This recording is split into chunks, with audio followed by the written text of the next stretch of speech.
R.E.S.T auction. So we got another nice tillage piece of equipment that we're going to be offering of John's. This is a 6333 sunflower field conditioner.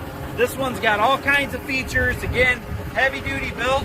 First thing we're going to show you is on this conditioner you have the capability of raising and lowering your front disc. So John, go ahead and bring that front disc down.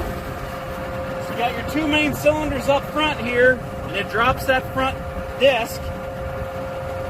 Of course, behind it, you've got your basket roller. That's right behind your disc. All the bearings, the bushings, everything's in good shape. You see your teeth are shined up real nice, not nicked or bent or scratched.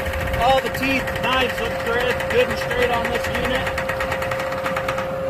And then, of course, as you come over here, you've got your impact springs. Everything's in absolutely good shape, guys. You can see by the paint. Like I said, just like everything at John's, if it wasn't in the field, it was in one of the sheds. I'll show you some more stuff in the next videos.